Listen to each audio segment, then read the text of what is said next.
আমার দুটি সন্তান মারা গিয়েছে। ফামা আনতা বিমুহাদ্দিসি আর রাসূলিল্লাহি সাল্লাল্লাহু আলাইহি ওয়াসাল্লাম বিহাদিসিন তুতাইবু বিহি আনফুসানা আন মাউতানা। আপনি এমন কোন হাদিস বলেন যে হাদিসের মাধ্যমে আমরা নিজেদেরকে সান্ত্বনা দিতে পারি। আবু হুরায়রা বললেন, হ্যাঁ এমন একটা হাদিস আছে। কয় কি হাদিস? আবু হুরায়রা বললেন, সিগারুহুম দামিসুল জান্নাহ, ছোট ছোট সন্তানগুলা জান্নাতের প্রজাপতি হয়ে যায়। বাচ্চারা মারা গেলে কি হয়ে যায়? জান্নাতের প্রজাপতি হয়ে যায়। ইয়াতালাক্কা আহাদুহুম আবাহু আও ক্বালা আবাওয়াইহি, কিয়ামতের ময়দানে এই ছোট সন্তান তার বাবা অথবা বলেছেন বাবা মা উভয়ের সাথে সাক্ষাৎ করবে। করার পর ফায়াখুযু বিয়াদিহি আও বিসাওবিহি, হাত ধরবে অথবা কাপড় ধরবে। আবু হুরায়রা বলেন, আপনি তো কাপড়ের আঁচল নাই আপনার দেহি, দেহি তো এটা। আবু হুরায়রা বলেন, আপনি একটু ধরেন টান দিয়ে, না ধরলে তুইব না। আবু হুরায়রা বলেন, কামা আনা আখুযু বিসনিফাতি সাওবিকা হাযা, আমি তোমার কাপড়ের এই আঁচলটা যেইভাবে ধরে রাখছি এইভাবে বাচ্চা তার বাবা মায়ের কাপড়ের আঁচল ধরবে। লা ইয়ানতাহি আও ক্বালা লা ইয়াতানাহা হাত্তা ইউদখিলাহুল্লাহু আবাহুল জান্নাহ, জান্নাতে প্রবেশ না করায়া বাবা মায়ের আঁচল ছাড়বে না। এই জন্য সন্তান যদি মারা যায় তার মা বাবাকে সান্ত্বনা দেওয়া, এই কথাগুলা বলে। এখন কথা হলো, সন্তান মারা যাওয়ার পর এদেরকে লালন পালন কে করে? এই বাচ্চাগুলারে। সহিহুল জামে কিতাবের নাম 1023 নম্বর হাদিসের বর্ণনা। ক্বালা রাসূলুল্লাহ সাল্লাল্লাহু আলাইহি ওয়াসাল্লাম, নবীজি সাল্লাল্লাহু আলাইহি ওয়াসাল্লাম বলেন, আতফালুল মুমিনিনা ফি জাবালিন ফিল জান্নাহ, মুমিনদের ছোট ছোট সন্তানগুলা শৈশবে যদি মারা যায় তারা জান্নাতের পাহাড়ের মধ্যে অবস্থান নেয়। মুমিনদের ছোট সন্তানগুলা কোথায় অবস্থান করে? জান্নাতের পাহাড়ে। ইউকাফিলুহুম ইব্রাহিম ওয়া সারা আলাইহিমাস সালাতু ওয়াস সালাম হাত্তা ইয়ারুদ্দাহুম ইলা আবাইহিম ইয়াউমাল কিয়ামাহ, তাদেরকে ইব্রাহিম নবী এবং সারা লালন পালন করে কিয়ামত পর্যন্ত। কিয়ামতের ময়দানে ইব্রাহিম নবী এবং সারা ওই সন্তানগুলাকে বাবা মায়ের কাছে সুপর্দ করে দেয়। তাহলে লালন পালন করে কে? ইব্রাহিম নবী আর সারা। এই বাচ্চা যাওয়ার পর তাদেরকে দুধ পান করায় কে? বাচ্চা তো মারা গেছে, দুধের বাচ্চা মারা গেছে, তাই দুধ পান করাবে কে? হ্যাঁ, তাকে দুধ পান করানোর জন্য জান্নাতে একজন দুধ পানকারিনী রেডি আছে। যে দুগ্ধ দানকারিনী একজন জান্নাতে তৈরি আছে ওই বাচ্চাকে দুধ পান করানোর জন্য। সহিহ বুখারী 1382 নম্বর হাদিসের বর্ণনা। লাম্মা তুওয়াফিয়া ইব্রাহিম রাদিয়াল্লাহু তাআলা আন, নবীর সন্তান ইব্রাহিম রাদিয়াল্লাহু তাআলা আন ছোটবেলায় যখন মারা যায়, ক্বালা রাসূলুল্লাহ সাল্লাল্লাহু আলাইহি ওয়াসাল্লাম, ইন্না লাহু মুরদিআন ফিল জান্নাহ, নবীজি বললেন ইব্রাহিমকে দুধ পান করানোর জন্য একজন দুগ্ধদানকারিনী জান্নাতে রেডি আছে। তোমাদের কেউ যখন তার বিবির কাছে গমন করার ইচ্ছা করে এবং এই সম্পর্ক স্থাপন করার ইচ্ছা করে, যেই সম্পর্ক স্বামী স্ত্রীর মাঝে আল্লাহ বৈধ করে দিয়েছেন, যেই সম্পর্কের মাধ্যমে তারা পৃথিবীতে একজন নেককার সন্তান কামনা করে, তো নবী বলেন কোন স্বামী যখন তার স্ত্রীর সাথে এই পবিত্র সম্পর্কে লিপ্ত হতে চায়, পবিত্র সম্পর্কে আবদ্ধ হতে চায়, তখন সে পড়বে বিসমিল্লাহি আল্লাহুম্মা জান্নিবিনাশ শাইতান ওয়া জান্নিবিশ শাইতানা মা রাযাকতানা। আল্লাহর নামে, আল্লাহ আপনি আমাদেরকে শয়তান থেকে দূরে রাখেন, আর আমাদেরকে এই পবিত্র সম্পর্কের ফলে যে রিজিক, যে সন্তান দান করবেন, এই সন্তান থেকেও আপনি শয়তানকে দূরে রাখেন। এই দোয়া করার পর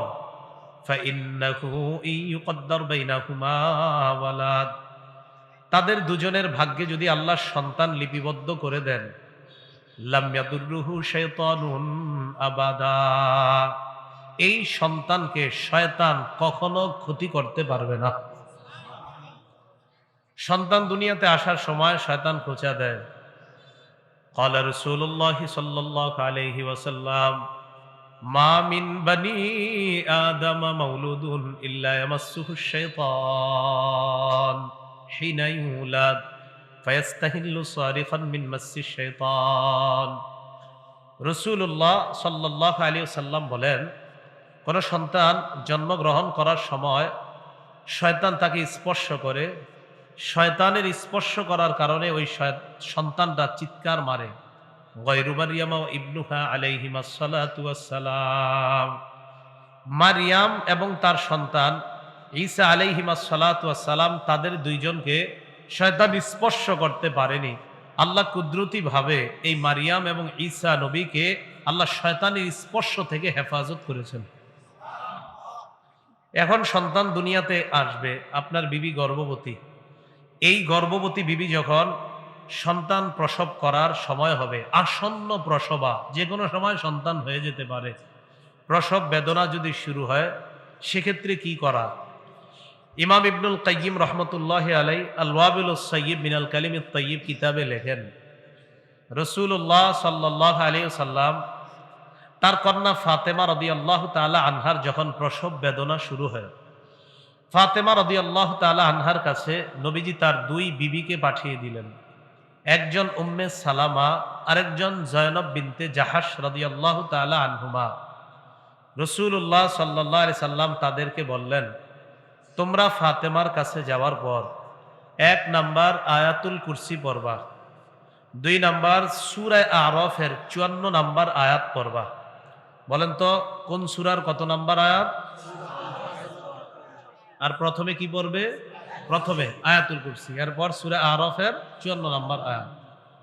ইন্না রাব্বাকুমুল্লাহুল্লাযী খালাকাস সামাওয়াতি ওয়াল আরদা ফি 6 আইয়ামিন সুম্মা ইসতাওয়া আলাল আরশ ইউগশিল লাইলান নাহারা ইয়াতলুবুহু হাসীসান ওয়াশ-শামসা ওয়াল কমার ওয়ান নুজুমা মুসাখখারাতিন বিআমরি আলা লাহুল খালকু ওয়াল আমরু তাবারাকাল্লাহু রাব্বুল আলামিন। এই আয়াতটা পড়া। 3 নাম্বার সূরা ইউনূসের 3 নাম্বার আয়াত পড়া। আল্লাহ বলেন, ইন্না রাব্বাকুমুল্লাহুল্লাযী খালাকাস সামাওয়াতি ওয়াল আরদা ফি 6 আইয়ামিন সুম্মা ইসতাওয়া আলাল আরশ ইউদাব্বিরুল আমরা মা মিন শাফিঈন ইল্লা মিন বাদি ইযনিহি যালিকুমুল্লাহু রাব্বুকুম ফা'বুদু আফালা তাযাক্কারুন। এটা হলো সূরা ইউনূসের 3 নাম্বার আয়াত। আলেম ছাড়া অন্যরা বলেন 1 নাম্বার কি পড়বে, 2 নাম্বার 54, 3 নাম্বার সূরা ইউনূসের 3 নাম্বার আয়াত, 4 নাম্বার ফালাক এবং নাস। বলেন তো ফালাক এবং নাস। গর্ভবতী নারী যিনি সন্তান প্রসব বেদনা হয়, তার সামনে যে নারীরা থাকবে তারা এটা পড়বে। আর গর্ভবতী নারী যিনি, তিনি কি করবে? আবু দাউদ শরীফের 1525 নাম্বার হাদিসের মধ্যে আসছে, আসমা বিনতে উমাইস রাদিয়াল্লাহু তাআলা আনহাকে রাসূল সাল্লাল্লাহু আলাইহি সাল্লাম বলেন, যখন তুমি কঠিন বিপদে থাকবে, মুসিবতের মধ্যে থাকবে, কঠিন বিপদ, কঠিন মুসিবত। দেখেন, একটা মা সন্তান যখন জন্ম দেয়, তখন তার কি পরিমাণ বিপদ, কি পরিমাণ মুসিবত হয়, এটা ওই মা ছাড়া আর কেউ জানে না। ওই মাকে তখন বলবেন এই দোয়াটা পড়ার জন্য। পড়েন আমার সাথে, আল্লাহ আল্লাহ রব্বি। আল্লাহ কয়বার? দুইবার। আল্লাহু আল্লাহু রব্বি লা উশরিকু বিহি শাইআ। এটা পড়বে যিনি সন্তান প্রসব করবে। এটা আপনারাও যে কোনো বিপদে, কঠিন বিপদে আছেন, বাঁচার কোনো রাস্তা দেখছেন না, এটা পড়া শুরু করে দেন। আল্লাহু আল্লাহু রাব্বি লা উশরিকু বিহি শাইআ। তাহলে সন্তান যিনি প্রসব করবে, তার সামনে যারা যাবে তাদের কাজ আছে। যিনি প্রসব বেদনায় কাতরাবে, তার যদি সেন্স ঠিক থাকে তাহলে তিনি এটা পড়বে। আল্লাহ আমল করার তৌফিক দান করেন। সন্তানটা গর্ভপাত হয়ে যেতে পারে, জন্মের আগেও মারা যেতে পারে। এরকম যদি হয়, গর্ভপাত হয়ে যায়, জন্মের আগে মারা যায়, অথবা জন্মগ্রহণ করলো মৃত, অথবা সন্তানটা দুনিয়াতে আসার পর 2, 4, 5, 7 মিনিট বেঁচে থেকে মারা গেল, ওই সন্তানের মাটার কেমন কষ্ট হবে বলেন তো? অনেক বেশি, ঠিক না? ওই মাকে ইবনে মাজার 1609 নাম্বার হাদিস শুনিয়ে দিবেন। 1609 নাম্বার মুখস্থ রাখতে পারলে তো ভালো, বাকি হাদিসটা মুখস্থ রাখলেই হবে বাংলাটা। عن معاذ بن جبل رضي الله تعالى عنه قال قال رسول الله صلى الله عليه وسلم। মুআয ইবনে জাবাল রাদিয়াল্লাহু তাআলা আনহুর বর্ণনা, রাসূলুল্লাহ সাল্লাল্লাহু আলাইহি ওয়াসাল্লাম বলেন, ইন্নাস সিকতা লা ইয়াজুরু উম্মাহু বিসাররিহি ইলাল জান্নাহ। গর্ভপাত হওয়া সন্তান তার মাকে নাভি দিয়ে পেঁচিয়ে জান্নাতের দিকে রওনা করবে। গর্ভপাত হওয়া সন্তান মাকে নাভি দিয়ে পেঁচিয়ে দৌড়ায় জান্নাতের দিকে রওনা করবে। গর্ভপাত হয়ে গেলে শুধু মা কষ্ট পায় না, বাবাও কষ্ট পায়। আওয়াজটা হালকা হইলো আপনাদের, বাবা কষ্ট পায় না? না মনে হয় আপনারা পান না? তাহলে মারা যাক দু একটা। তাহলে বাবা কষ্ট পায় কিনা? তো বাবারে কি শোনাইবেন? মারে তো শোনাইলেন এক হাদিস। বাবা এবং মা দুইজনরে আরেকটা হাদিস শোনাইবেন। ইবনে মাজার 1608 নাম্বার হাদিস। এই হাদিসের মধ্যে আছে মারে শোনাইবেন 1609, আর বাপেরে আর মারে দুজনরে শোনাইবেন 1608। ক্বালা রাসূলুল্লাহ সাল্লাল্লাহু আলাইহি ওয়াসাল্লাম, নবীজি বলেন, ইন্নাস সিকতা লা ইরাগিমু রাব্বাহু ইযা আদখালা আবাওয়াইহি নার। কিয়ামতের ময়দানে গর্ভপাত হওয়া সন্তানের মা বাবাকে যখন আল্লাহ জাহান্নামে প্রবেশ করাবেন, প্রবেশ করানোর পর ওই গর্ভপাত হওয়া সন্তান আল্লাহর সাথে ঝগড়া করবে। আল্লাহকে বলবে, আল্লাহ আমার মা বাবাকে তুমি জাহান্নাম থেকে বের করে জান্নাত দিয়ে দাও। ফায়ুকালু আদখিল আবাওয়াইকাল জান্নাহ। আল্লাহর পক্ষ থেকে বলা হবে, তুমি তোমার মা বাবাকে জান্নাতে প্রবেশ করায়া দাও। এবার নবী বলেন, ফায়াজুরুহুমা বিসাররিহি। এই গর্ভপাত হওয়া সন্তান মা বাবা দুজনকে নাভি দিয়ে পেঁচিয়ে দৌড়িয়ে জান্নাতের দিকে রওনা করবে। তাহলে মা বাবা দুজনের জন্য আমরা বর্ণনা পেয়ে গেলাম। কারো সন্তান দুনিয়াতে আসার পর 1 বছর, 1.5 বছর, 2 বছর পানিতে পড়ে মারা গেছে, হয় কিনা এরকম? এই বাবা আর মারে কি হাদিস দিয়া সান্ত্বনা দিবেন? তিরমিজির 1021 নম্বর হাদিসের বর্ণনা। আবু সিনান রহমতুল্লাহ আলাইহির বর্ণনা। তিনি বলেন, আমার সন্তানকে আমি দাফন করলাম। এদিকে তাকান সবাই, এটা কবর, এটা কবর, এটা কবরের কিনারা। খুব বুঝতে হবে হাদিসটা। আবু সিনান বলেন, এই এলাকার কোন আলেমের সন্তান মারা গেলে অন্য আলেমরা সান্ত্বনা দিতে যায় না? কথার কথা, অবশ্যই যাবে, আলেমরা সান্ত্বনা দিতে যাবে, এটাই সাধারণ বিষয়। আবু সিনান বলেন, দাফান্তু ইবনি সিনানান, আমি আমার সন্তান সিনানকে দাফন করলাম। দাফন করার পর ওয়া আবু তালহা আল খাওলানি জালিসুন আলা শাফিরিল কবরি, আরেকজন আলেম আবু তালহা আল খাওলানি কবরের কিনারায় বসা।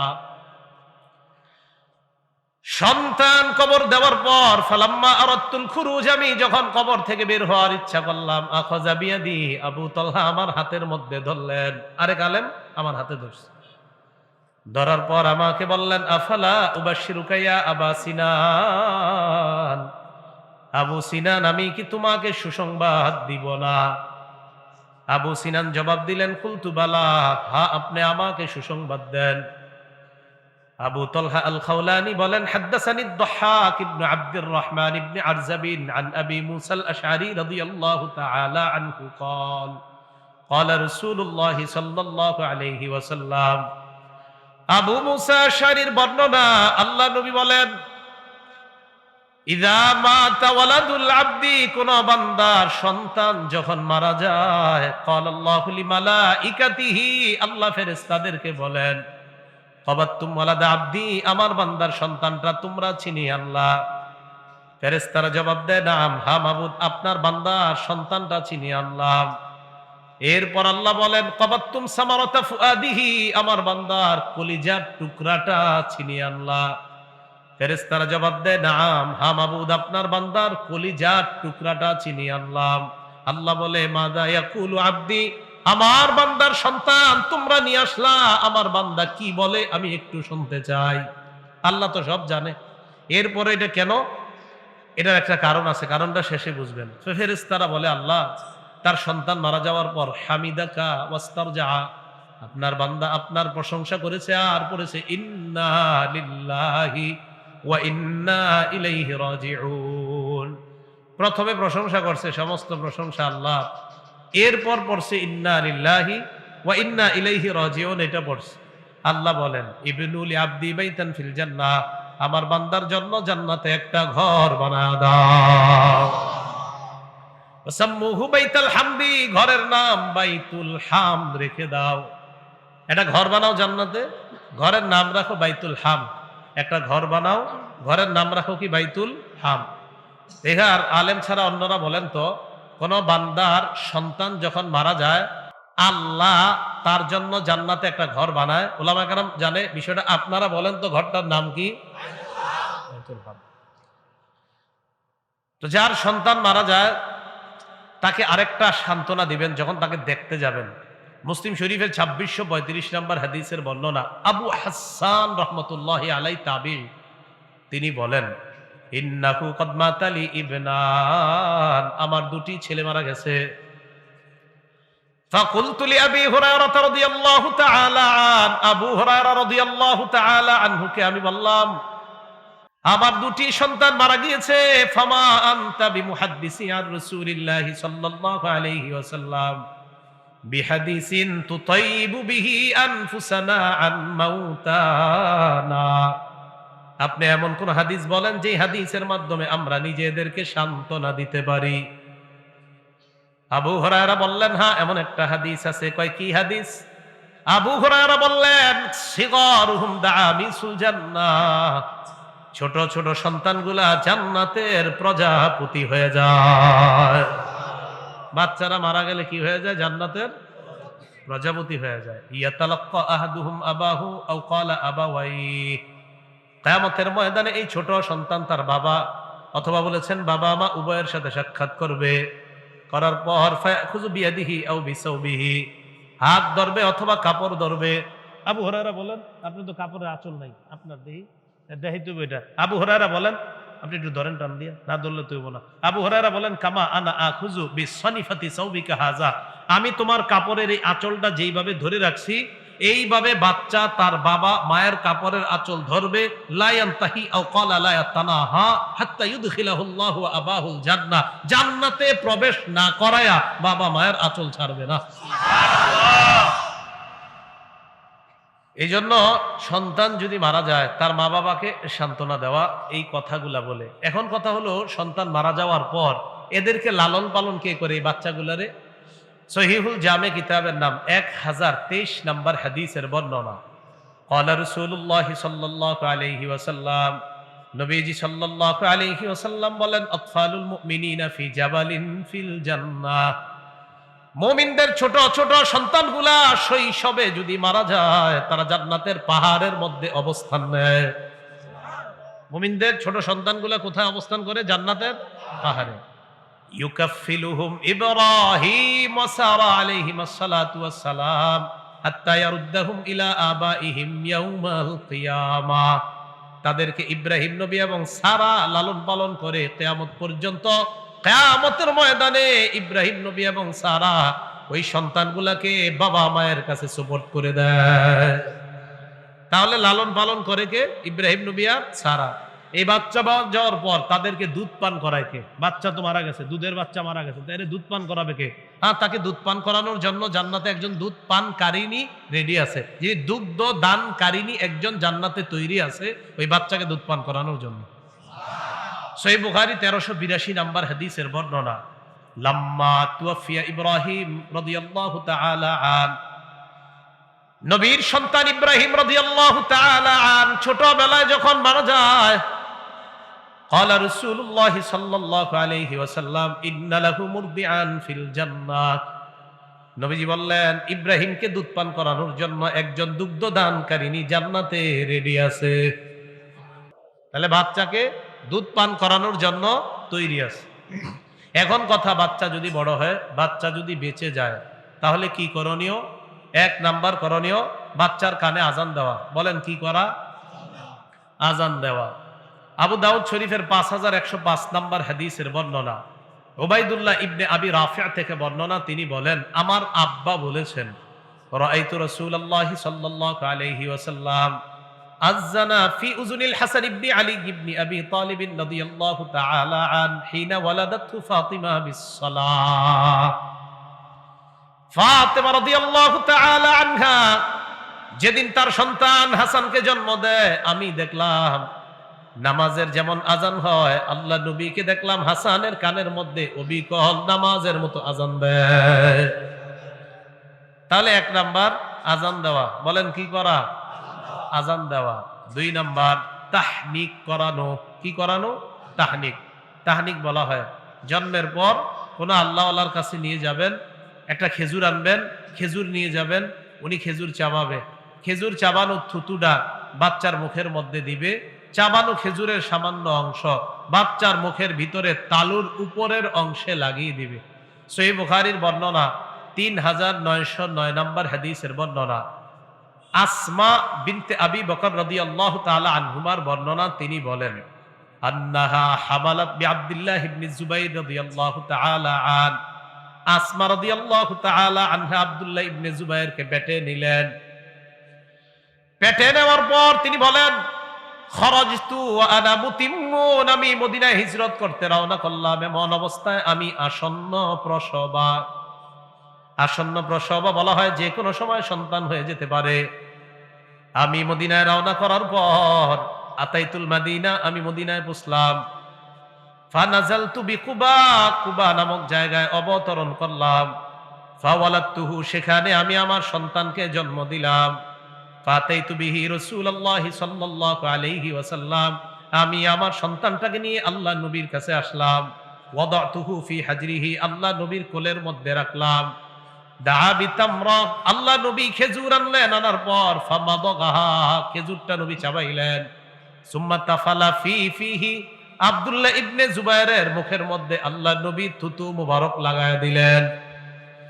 আসমা রাদিয়াল্লাহু তাআলা আনহা বলেন ফাকানা আউওয়ালা শাইইন দাখালা জাওফাহু রিকু আব্দুল্লাহ, রিকু রাসূলিল্লাহি সাল্লাল্লাহু আলাইহি ওয়াসাল্লাম। আসমা রাদিয়াল্লাহু তাআলা আনহা বলেন আমার সন্তান আব্দুল্লাহর পেটের মধ্যে দুনিয়ার খাবার সর্বপ্রথম যায় না, আল্লাহ নবীর থুতু মুবারক সর্বপ্রথম যায়। আব্দুল্লাহর পেটে সর্বপ্রথম রাসূলের থুতু মুবারক গিয়েছে, এই কথাটা মনে রাখা। তাহলে থুতু মুবারক সর্বপ্রথম আব্দুল্লাহর পেটে গিয়েছে। রাসূলুল্লাহ সাল্লাল্লাহু আলাইহি ওয়াসাল্লাম তার থুতু মুবারক আব্দুল্লাহ ইবনে জুবাইরের মুখের মধ্যে দিলেন। আব্দুল্লাহ ইবনে জুবাইর রাদিয়াল্লাহু তাআলা আনহুর মুখের মধ্যে রাসূলুল্লাহ সাল্লাল্লাহু আলাইহি সাল্লামের থুতু সর্বপ্রথম যায়। তাহলে এখান থেকে বুঝলাম তাহনিক করানো। তাহনিক করানো মানে রাসূলুল্লাহ সাল্লাল্লাহু আলাইহি সাল্লামের এই সুন্নাহ থেকে শিখলাম, কোন আল্লাহর ওলির কাছে যাবেন, সেখানে যাওয়ার পর তিনি খেজুর চাবাবেন, চাবানোর পর থুতু মুখের মধ্যে লাগিয়ে দিবে, এরপর সামান্য একটু খেজুরের অংশ মুখের তালুর মধ্যে লাগিয়ে দিবে। ৩ নাম্বার, ওই সন্তান জন্মগ্রহণ করার পর তার জন্য বরকতের দোয়া করা। কিসের দোয়া করা? আবু দাউদ শরীফের বর্ণনা, ৫,১০৬ নাম্বার হাদিসের বর্ণনা। আন আয়েশা সিদ্দিকা রাদিয়াল্লাহু তাআলা আনহা কানা রাসূলুল্লাহ সাল্লাল্লাহু আলাইহি ওয়াসাল্লাম ইউতা বিসসিবিয়ান ফায়াদউ লাহুম বিল বারাকা। আম্মা জান আয়েশা সিদ্দিকা রাদিয়াল্লাহু তাআলা আনহার বর্ণনা, নবীজির কাছে যখন কোন সন্তান আনা হতো, বাচ্চাদেরকে আনার পর আল্লাহ নবী বরকতের দোয়া করতেন। এই হাদিস থেকে জানলাম আমরাও আমাদের কোলে কোনো বাচ্চাকে নেওয়ার পর বরকতের দোয়া করা, ছবি না তোলা। বাচ্চাদেরকে কোলে নেওয়ার পর ছবি না তোলা, কিসের দোয়া করা বলেন তো? বরকতের দোয়া করা। এই হলো ৩ নাম্বার। ৪ নাম্বার, আকিকা করা। একটা আদর্শ পরিবার গঠনের জন্য এই কাজগুলো অত্যন্ত জরুরি। আকিকা করা ৭ম দিনে। নাসাই শরীফের ৪,২২০ নম্বর হাদিসের বর্ণনা। ক্বালা রাসূলুল্লাহ সাল্লাল্লাহু আলাইহি ওয়াসাল্লাম, নবীজি সাল্লাল্লাহু আলাইহি ওয়াসাল্লাম বলেন, কোন সন্তান যখন জন্মগ্রহণ করে, এই সন্তানের পক্ষ থেকে তুজবাহু আনহু ইয়াউমা সাবিহি, ৭ম দিনে আকিকা করা। কুল্লু গুলামিন রহিনুন বিআকিকাতিহি, প্রত্যেক গোলাম তার আকিকার সাথে আবদ্ধ। যত সন্তান জন্মগ্রহণ করে সে আকিকার সাথে আবদ্ধ থাকে। তুজবাহু আনহু ইয়াউমা সাবিহি, ৭ম দিনে তার পক্ষ থেকে পশু জবাই করা হবে। ওয়ায়ুহলাকু রাসুহু, তার মাথা মুন্ডন করা হবে। ওয়ায়ুসাম্মা, তার নাম রাখা হবে। এক্ষেত্রে একটা কাজ মনে রাখা আমাদের। তিরমিজি শরীফের ১৫১৯ নম্বর হাদিসের বর্ণনা। নবীজি ফাতেমা রাদিয়াল্লাহু তাআলা আনহাকে বললেন, ফাতেমা ইহলিকি রাসা, তোমার সন্তানের মাথার চুল মুন্ডন করবা। করার পর ওয়া তাসাদদাকি বিজিনাতি শারিহি ফিদ্দাতান ফাওয়াজানতুহু, আমি ওজন করলাম। ফাকানা ওয়াজনুহু দিরহামান আও বা'দা দিরহাম, আমি ওজন করার পর দেখলাম ফা হাসানের চুল ১ দিরহাম অথবা অর্ধ দিরহাম পরিমাণ হয়েছে। তাহলে আকিকা করা ৭ম দিনে। যদি ৭ম দিনে না পারেন 14-21তম দিনে। আল জামিউস সগীর 5681 নম্বর হাদিসের বর্ণনা। আল আকিকাতু তুযবাহু লিসাবঈন, আকিকা 7ম দিনে যদি সম্ভব না হয়, আউলি আরবাআ আশারা 14তম দিনে, এটাও যদি সম্ভব না হয়, আউলি 21তম দিনে। তাহলে আকিকা 7ম দিনে, এটা সম্ভব না হলে 14তম দিনে, এটা সম্ভব না হলে 21তম দিনে, এইভাবে আকিকা করা। আকিকা ছেলের পক্ষ থেকে সমবয়সী 2টি পশু আকিকা করা, বকরি বা খাসি ছাগল, মেয়ের পক্ষ থেকে একটা। তিরমিজি শরীফের 1513 নম্বর হাদিসের বর্ণনা। ইউসুফ ইবনে মাহাক থেকে বর্ণনা, তিনি বলেন আন্নাহুম দাখালু আলা হাফসা বিনতে আব্দুর রহমান, কয়েকজন আলেম হাফসা বিনতে আব্দুর রহমানের কাছে গেলেন। যাওয়ার পর প্রশ্ন করলেন আকিকার ব্যাপারে। প্রশ্ন করার পর হাফসা বিনতে আব্দুর রহমান জবাব দিলেন, আম্মাজান আয়েশা সিদ্দিকা রাদিয়াল্লাহু তাআলা আনহা আমাকে বলেছেন। কি বলেছেন? আন্না রাসূলুল্লাহ সাল্লাল্লাহু আলাইহি ওয়াসাল্লাম আমারাহুম আনিল গুলামি শাতানি মুকাফিআতান, নবীজি ছেলের পক্ষ থেকে সমবয়সী 2টি পশু জবাই করার জন্য, আকিকা দেওয়ার জন্য বলেছেন। ওয়া আনিল জারিয়াতি শাতা, মেয়ের পক্ষ থেকে একটি আকিকা দেওয়ার জন্য বলেছেন। কেউ যদি ছেলের পক্ষ থেকে একটি দেয় আদায় হয়ে যাবে, সামর্থ্য যদি কম হয় আপনি একটা দিলেও হবে। তিরমিজি শরীফের 1514 নম্বর হাদিসের বর্ণনা। আক্কা রাসূলুল্লাহ সাল্লাল্লাহু আলাইহি ওয়াসাল্লাম আনিল হাসানি বিশাত, রাসূলুল্লাহ সাল্লাল্লাহু আলাইহি ওয়াসাল্লাম হাসান রাদিয়াল্লাহু তাআলা আনহুর পক্ষ থেকে একটা বকরি আকিকা করেছেন। তাহলে একটা পশু আকিকা করা, এটাও হাদিস দ্বারা প্রমাণিত। আকিকার গোশত সবাই খাবেন, যেই বাচ্চার আকিকা ওই বাচ্চাকেও আকিকার গোশত খাওয়াতে পারবেন। এ আর 7ম দিনে কি খাবে? ফ্রিজের মধ্যে রেখে দিবেন, বড় হইলে খাওয়াই দিবেন। কথার কথা আর কি। ছেলের মেয়ে, তাদের মা বাবা, দাদা দাদি, নানা নানি সবাই খেতে পারবে। এ হলো আকিকা করা। 5 নাম্বার সুন্দর নাম রাখা। ওলামায়ে কেরাম, ইমাম খতিব যারা আছেন, তারা একটা বিড়ম্বনার শিকার হয়, কারো সন্তান হইলে ইমাম সাহেবের ফোন দেয় এলাকার, হুজুর একটা আনকমন নাম কোন। এই বেচারায় চিন্তা করে যায়, আনকমন নাম এখন কই পাবো? তো কয় আবু হুরায়রা রাখেন, হুজুর এটা তো ওল্ড। আব্দুল্লাহ রাখেন, ওল্ড। আচ্ছা তাহলে আবু বকর রাখেন, এইটা কমন নাম। ওমর রাখেন, কমন নাম। এই নাম যদি আপনার পছন্দ না হয়, হুজুরে আপনারা বলে দিবেন ছেলের নাম রড রাখেন, মেয়ের নাম সিমেন্ট রাখেন। আনকমন চায় সবাই, কি চায়? আর এত সুন্দর সুন্দর নাম পছন্দ হয় না। রাসূলুল্লাহ সাল্লাল্লাহু আলাইহি সাল্লাম বলেন, আহাব্বুল আসমাই ইলাল্লাহি আব্দুল্লাহি ওয়া আব্দুর রহমান, আল্লাহর কাছে সবচেয়ে পছন্দনীয় নাম 2টা। বলেন কয়টা? 1 নাম্বার আব্দুল্লাহ, 2 নাম্বার আব্দুর রহমান। ওয়া আসদাকুহা হারিস ওয়া হুমাম, সবচেয়ে সত্যনিষ্ঠ নাম 2টা। 1 নাম্বার হারিস, 2 নাম্বার হুমাম। ওয়া আকবাহুহা হারব ওয়া মুররা, সবচেয়ে ঘৃণিত নাম 2টা। একটা হলো হারব আর একটা মুররা। হারব মানে যুদ্ধ, মুররা মানে তিতা। তাহলে সবচেয়ে পছন্দনীয় নাম আব্দুল্লাহ, আব্দুর রহমান।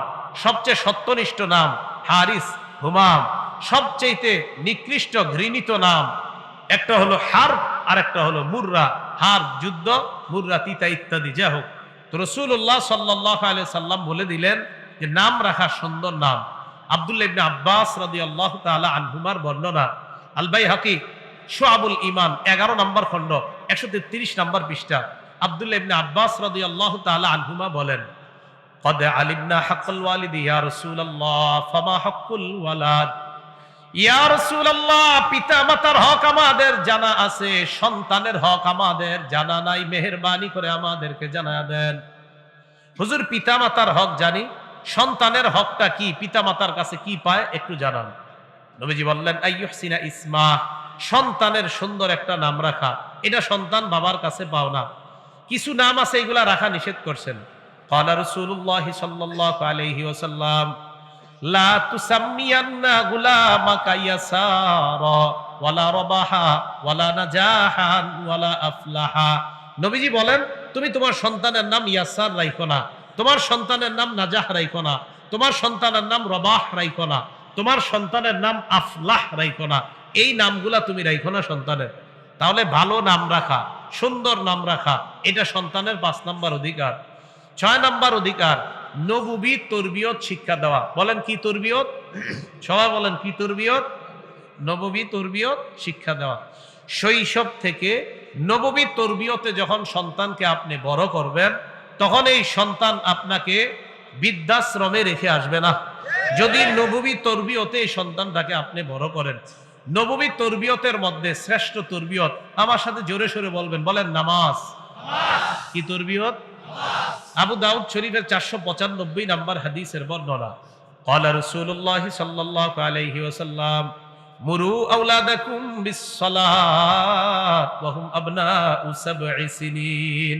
নবীজি বলেন, তোমরা তোমাদের সন্তানকে নামাজের আদেশ করো যখন তাদের বয়স হয় 7। ওয়াদরিবুহুম আলাইহা ওয়া হুম আবনাউ 10 সিনিন। বয়স যখন 10 হয় তখন তাদেরকে প্রয়োজনে মৃদু আঘাত করো।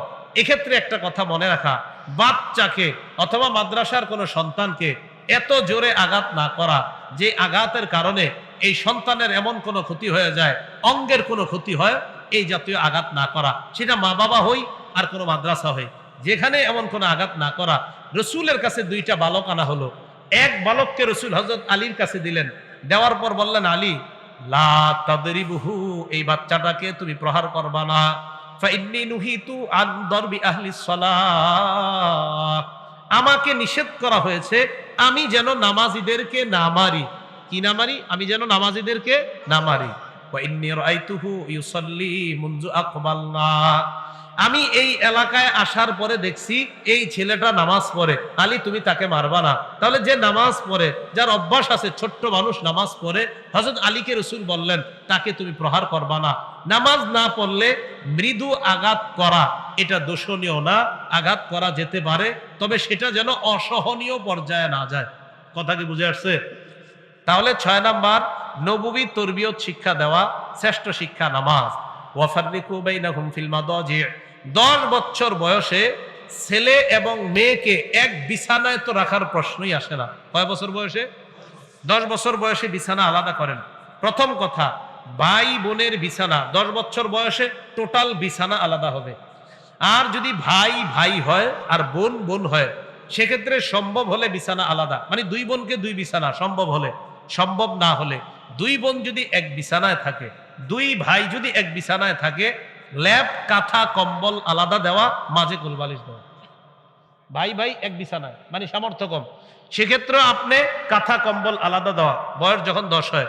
আবু দাউদের 4018 নাম্বার হাদিস, ক্বালা রাসূলুল্লাহ সাল্লাল্লাহু আলাইহি ওয়াসাল্লাম, নবীজি বলেন, লা ইফদির রাজুলু ইলার রাজুলি ফি সাওবিন ওয়াহিদ ওয়া লা তুফদিল মারআতু ইলাল মারআতি ফি সাওবিন ওয়াহিদ। এক পুরুষ আরেক পুরুষের সাথে এক কাঁথা কম্বল লেপের নিচে যেন না ঘুমায়, এক নারী আরেক নারীর সাথে এক কাঁথা কম্বলের নিচে যেন না ঘুমায়। প্রথম কথা, কন্যা সন্তান যখন 10 বছর হবে, ওই কন্যা সন্তানের বিছানা বাবা এবং ছেলে থেকে আলাদা করা। কি বললাম? বাবা এবং ছেলে থেকে। হ্যাঁ, আব্দুল মুখতার স্পষ্ট কথা, বাবা এবং ছেলে থেকে আলাদা করা। পরের কথা, 2 ভাইকে এক বিছানায় যদি দেন, 2 বোনকে যদি এক বিছানায় দেন, আলাদা কাঁথা কম্বল লেপের ব্যবস্থা করেন, মাঝে কোলবালিশ দেন। সামর্থ্য থাকলে সবাইকে আলাদা খাট দিয়ে দেন। এটা নববী তরবিয়ত। তো রাসূলুল্লাহ সাল্লাল্লাহু আলাইহি সাল্লাম বললেন, তোমাদের সন্তানকে 7 বছর বয়সে নামাজের আদেশ করো, 10 বছর বয়সে মৃদু আঘাত করো, বিছানা আলাদা করে দাও। ভাই কথাগুলো মনে থাকবে? 7 নাম্বার, সন্তানকে সুশিক্ষায় শিক্ষিত করা। বলেন কি শিক্ষা? শ্রেষ্ঠ শিক্ষা, আমার সাথে বলেন কোরআন। শ্রেষ্ঠ শিক্ষা এভাবে বলেন, বলেন এরপর হাদিস। শ্রেষ্ঠ শিক্ষার প্রথম বলেন, শ্রেষ্ঠ শিক্ষার প্রথম। আপনার সন্তান যাই হবে আর না হবে, যদি মুসলমান হয় কোরআন শিখতেই হবে। যদি কি হয়? মুসলমান হয়, তাহলে কি শিখতে হবে? তাহলে শ্রেষ্ঠ শিক্ষা কোরআনের শিক্ষা, এরপর হাদিসের শিক্ষা। তো কোরআন এবং হাদিস উভয় শিক্ষা, এটা সন্তানকে দেওয়া। রাসূলুল্লাহ সাল্লাল্লাহু আলাইহি ওয়াসাল্লাম বলেন, সহিহ বুখারীর বর্ণনা 5027 17 নম্বর হাদিসের বর্ণনা, ক্বালা রাসূলুল্লাহ সাল্লাল্লাহু আলাইহি ওয়াসাল্লাম, নবীজি বলেন, খায়রুকুম মান তাআল্লামাল কুরআনা ওয়া আল্লামা, তোমাদের মধ্যে সর্বোত্তম ওই ব্যক্তি যে কোরআন শিখে অন্যকে শিখায়। তিরমিজির বর্ণনা 2909 নম্বর হাদিসের বর্ণনা, মান ক্বারাআ হারফাম মিন কিতাবিল্লাহ ফালাহু বিহি হাসানা, কোরআনের একটি অক্ষর যদি কেউ পড়ে তার আমল নামায় ওয়াল হাসানাতু বিআশরি আমসালিহা, এক অক্ষরে 10টা নেকি লিপিবদ্ধ হয়ে যায়। পড়েন তো আলহামদু, আবার আলহামদু, আলহামদু, এভাবে পড়ায় না হুজুররা? আবার বলেন তো আলহামদু। আমি আপনাদেরকে 4 বার পড়াইছি। আলহামদুতে 5টা অক্ষর, আ হামদু 5 অক্ষর, 50 নেকি। 2 বার শিখাইছিলাম আপনাদেরকে, 100 নেকি। তৃতীয়বারও আপনাদেরকে বলাইছি, 150 নেকি। চতুর্থবার বলাইছি, 200 নেকি সবাই পেয়ে গেছে। এই জন্য বয়স্ক শিক্ষায় গিয়ে যখন উস্তাদ আপনারে পড়ায়, হামজা লাম জবর আল, হামিম জবর হাম, দাল পেশ দু, আল হামদু, এই যতবার পড়তেছেন এই 5টা অক্ষর যতবার, অনেকে কয় হুজুর কোরআন পারি না, শিখতে থাকেন, শিখতে থাকেন। আপনি পারতেছেন না বয়স হয়ে যাওয়ার পর, শিখতে থাকেন। একটা ক্ষতি তো আর নাই, লস তো আছে আপনার। এই যে 100 বার আপনি আলহামদু পড়লেন, এই আলহামদু 100 বার পড়ার কারণে প্রতি আলহামদুতে 50টা নেকি হইলে 100 বার যে প্র্যাকটিস করলেন, কত নেকি আজকে বাসায় গিয়ে ক্যালকুলেটরে হিসাব করেন। তাহলে শ্রেষ্ঠ শিক্ষা কোরআনের শিক্ষা। যদি কোরআনের শিক্ষা না দেন, তখন এই সন্তান বড় হওয়ার পর বলতে পারে, উল্টা পাল্টা কথা তার মুখ দিয়ে বের হয়ে যেতে পারে। কোরআনের শিক্ষা যখন তার মাঝে থাকবে, সে শিখবে। সূরা বাকারার 66 নম্বর আয়াতে আল্লাহ দাউদ নবীর এক জাতি অবাধ্য হওয়ার কারণে বলেছেন, কুনু কিরাদাতান খাসিইন, তোমরা নিকৃষ্ট বানর হয়ে যাও। সাহাবারা বললেন, হুজুর তখন থেকেই কি বানর দুনিয়াতে? নবীজি বললেন, না, মানুষ আল্লাহর একটা সৃষ্টি, বানরও আল্লাহর আলাদা সৃষ্টি। কোন মানুষকে আল্লাহ বানর বানায়া দেওয়া, এটা হলো তার জন্য গজব। বানর থেকে মানুষ অথবা মানুষ থেকে বানর, বিষয়টা এমন না। কোন মানুষকে যদি আল্লাহ বানর বানায়, সেটা হলো তার জন্য গজব। কিন্তু মনে রাখতে হবে, মানুষ এটা আল্লাহর সম্পূর্ণ আলাদা একটা সৃষ্টি, বানর আল্লাহর আলাদা একটা সৃষ্টি। মানুষ থেকে বানর বা বানর থেকে মানুষ, এই বিষয়টা সত্য না। কথা কি বুঝে আসছে? তাহলে সন্তানকে যখন সুশিক্ষায় শিক্ষিত করা যাবে, তখন সন্তানের বুঝে আসবে। এই জন্য 7ম কথা হলো বাচ্চার অধিকার সুশিক্ষায় সন্তানকে শিক্ষিত করা। 8 নাম্বার, সন্তানকে যদি দুনিয়াতে থাকতে সম্পত্তি দিতে চান, তাহলে ফতুয়া বিভাগের ফতুয়া এনে সব সন্তানকে কি সমান দিবেন, না একটু কম বেশি দিতে পারবেন জীবদ্দশায়? কম বেশি যদি দিতে চান, ফতুয়া বিভাগের ফতুয়া আনবেন। কেন আপনি কম দিবেন, এটার কারণ জানাতে হবে।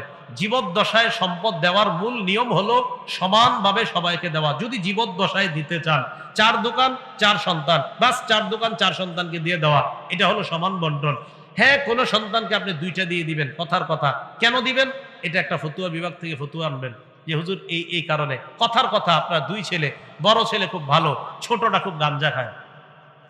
কি খায়? গাঁজা খায়। এখন আপনি জানেন যে ওরে যদি সম্পদ দিয়ে ও গাঁজা খেয়ে সব সম্পদ শেষ করবে। এখন ফতুয়া বিভাগে ফতুয়া আনবেন, হুজুর আমার বড় ছেলেটা মাশাআল্লাহ খুব ভালো, ছোট ছেলেটা এই সমস্যা, তো এই কারণে আমি কি ওকে সম্পত্তি এরকম দিব বা একটু কম দিব বা বেশি দেওয়ার এই ক্ষেত্র বিশেষ করতে পারবো কিনা, এটা মুফতি সাহেবদের থেকে লিখিত ফতুয়া আনবেন। কিন্তু প্রথম কথা হলো জীবদ্দশায় নিয়ম হলো সমানভাবে দেওয়া। মুসলিম শরীফের বর্ণনা, 1623 নম্বর হাদিসের বর্ণনা। এই হাদিসের মধ্যে আসছে, রসুলের সাহাবী নু'মান রাদিয়াল্লাহু তাআলা আনহু, বাপের নাম মানে নু'মান রাদিয়াল্লাহু তাআলা আনহুর আব্বার নাম বশীর রাদিয়াল্লাহু তাআলা আনহু। নু'মান ইবনে বশীর রাদিয়াল্লাহু তাআলা আনহু বলেন, আমার আব্বা আমারে কিছু সম্পদ দিছে, যা আমার অন্যান্য যারা আমার ভাই বোন আছে তাদেরকে আব্বা এরকম দেয় নাই, আমারে আলাদা একটু বেশি দিস। দেওয়ার পর ইনতালাকা বি আবি ইয়াহমিলুনি ইলা রাসূলিল্লাহি সাল্লাল্লাহু আলাইহি ওয়াসাল্লাম, আমার আব্বা আমাকে নবীজির কাছে নিয়ে গেলেন। নবীজির কাছে নেওয়ার পর আল্লাহ নবীকে বললেন, ইয়া রাসূলুল্লাহ ইশহাদ আন্নী ক্বাদ নাহালতু নু'মান কাযা ওয়া কাযা বিন মালি। ইয়া রাসূলুল্লাহ, আপনি সাক্ষী থাকেন, আমি আমার সন্তান নু'মানকে আমার অমুক অমুক সম্পদটা দিয়ে দিলাম।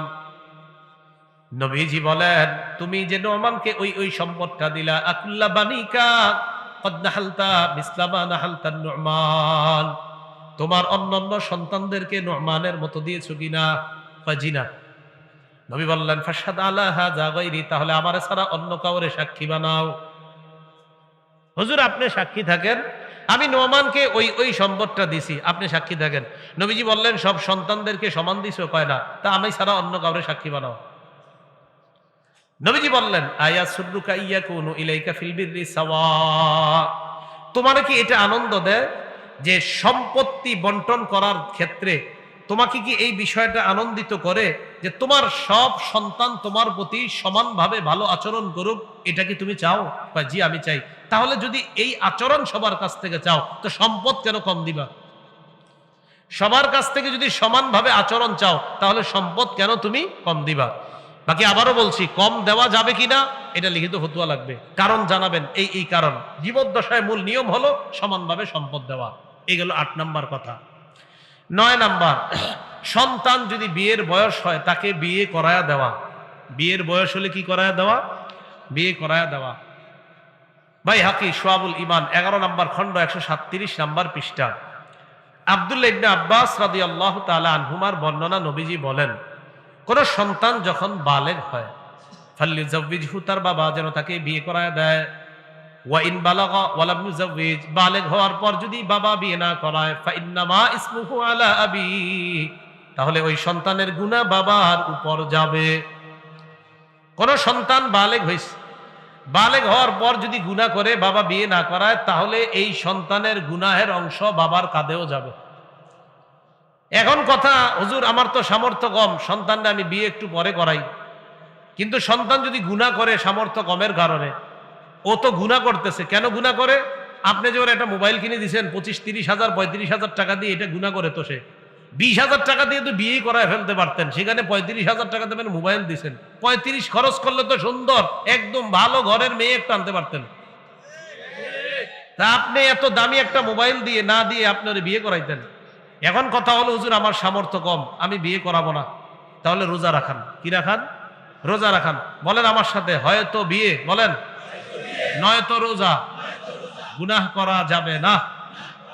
তাহলে সন্তান বালেগ হওয়ার পর হয়তো বিয়ে, সামর্থ্য যদি থাকে বিয়ে, সামর্থ্য না থাকলে রোজা। সামর্থ্য থাকলে বিয়ে, সামর্থ্য না থাকলে রোজা। নবীজি বলেছেন ইয়া মাশারাশ শাবাব, হে যুবকরা, মানিস্তাতা মিনকুমুল বাআ, তোমাদের মাঝে যদি কেউ সামর্থ্যবান হও ফালইয়াতাজাওয়াজ, সে যেন বিয়ে করে। যদি কারো ভরণ পোষণের সামর্থ্য থাকে সে যেন বিয়ে করে। ফাইন্নাহু আগাদ্দু লিল বাসার, কারণ এই বিয়ে তার নজরকে অবদমিত রাখে, নজর নিচে রাখে। ওয়া আহসানু লিল ফারজ, লজ্জাস্থানকে হেফাজত করে। তাহলে বিয়ে নজর নিজে রাখে আর বিয়ে লজ্জাস্থানকে হেফাজত করে। ওয়াল্লাম ইস্তাতি ফালাইহি বিসসাওম, আর যদি বিয়ে করার সামর্থ্য না রাখে তাহলে রোজা রাখবে। কি রাখবে? তাহলে বলেন, সামর্থ্য থাকলে, না থাকলে, আবার সামর্থ্য থাকলে, না থাকলে গুনাহ করা। কথা বুঝে আসছে সবার? তাহলে 9 নাম্বার, সন্তান যদি বালেগ হয় বিয়ে করায় দেওয়া। 10 নাম্বার, বিয়ের ক্ষেত্রে সন্তানের মতামতকেও আমলে নেওয়া, তার মতামত শোনা।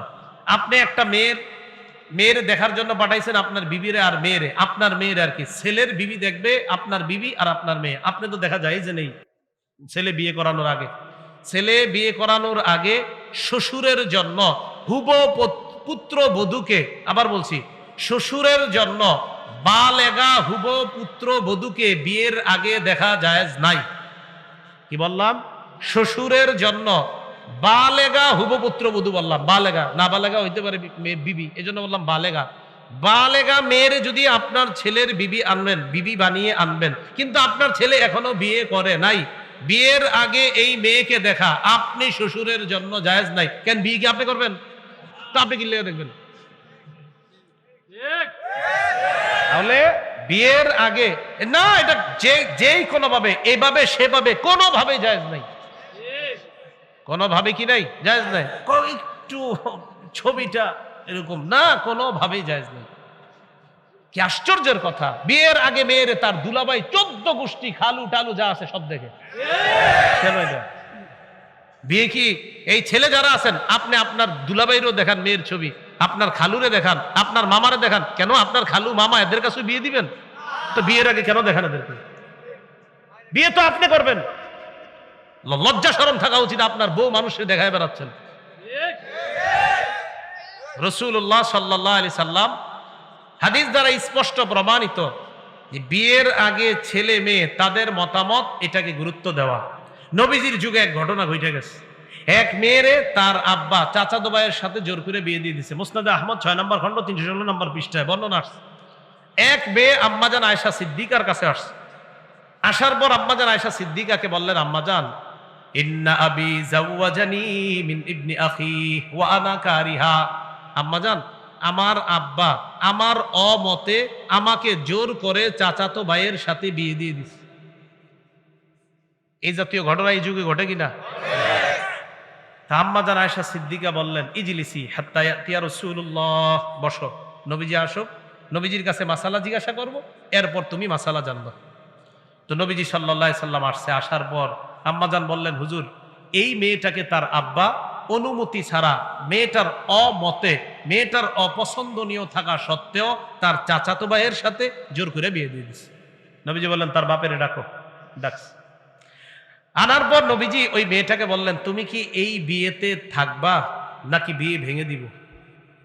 মেয়েটা বললেন, হুজুর, আজাস্তুমা সনা আবি, আমার আব্বা যে কাজটা করছে আমি অনুমোদন দিয়ে দিলাম, আমি এই বিয়ে মেনে নিলাম। তো আসছো কেন বিয়ে মেনে নিলে?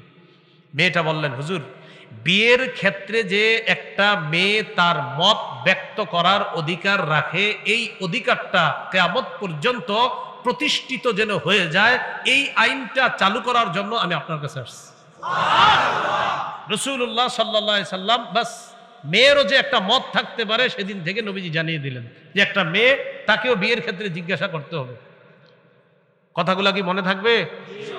11 নাম্বার, সন্তানের ভরণ পোষণের দায়িত্ব আপনার, অন্তত বালেগ হওয়ার আগ পর্যন্ত। আবু দাউদের বর্ণনা, 1692 নাম্বার হাদিস। ক্বালা রাসূলুল্লাহ সাল্লাল্লাহু আলাইহি ওয়াসাল্লাম, নবীজি বলেন, কাফা বিল মারই ইসমান আইয়ুদাইয়া মা ইয়াকুত। কোন বাবা গুনাহগার হওয়ার জন্য এতটুকুই যথেষ্ট, সে তার টাকা পয়সাগুলা সন্তানাদি পরিবারের পিছনে খরচ না করে অযথা অন্যান্য জায়গায় নষ্ট করে ফেলে, এই বাবা গুনাহগার হওয়ার জন্য এতটুকুই যথেষ্ট। এটা গেল 11 নাম্বার, সন্তানের ভরণ পোষণের দায়িত্ব বাবার। 12 নাম্বার, সন্তানের বিরুদ্ধে বদদোয়া না করা। এটা আবু দাউদের বর্ণনা, 1532 নাম্বার বর্ণনা। ক্বালা রাসূলুল্লাহ সাল্লাল্লাহু আলাইহি ওয়াসাল্লাম, নবীজি বলেন, লা তাদউ আলা আনফুসিকুম, নিজেদের বিরুদ্ধে বদদোয়া করো না। ওয়ালা আলা আওলাদিকুম, সন্তানের বিরুদ্ধে বদদোয়া করো না। ওয়ালা আলা আমওয়ালিকুম, সম্পদের বিরুদ্ধে বদদোয়া করো না। ওয়ালা আলা খাদামিকুম, কর্মচারী চাকর বাকর যারা আছে তাদের বিরুদ্ধেও বদদোয়া করো না। তাহলে সন্তানের বিরুদ্ধে বদদোয়া না করা, কর্মচারী তাদের বিরুদ্ধে বদদোয়া না করা।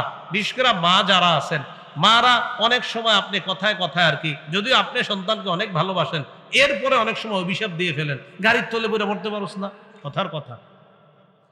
রাসূলুল্লাহ সাল্লাল্লাহু আলাইহি সাল্লাম নারীদের সামনে গিয়ে বললেন, ইয়া মাশারাত নিসা তাসাদদাকনা ওয়ালাউ মিন হুলিয়িকুন্না, হে নারীরা, তোমরা সদকা করো, যদিও তোমাদের অলংকার আদি দিয়ে হয়, অলংকার দিয়ে হলেও সদকা করো।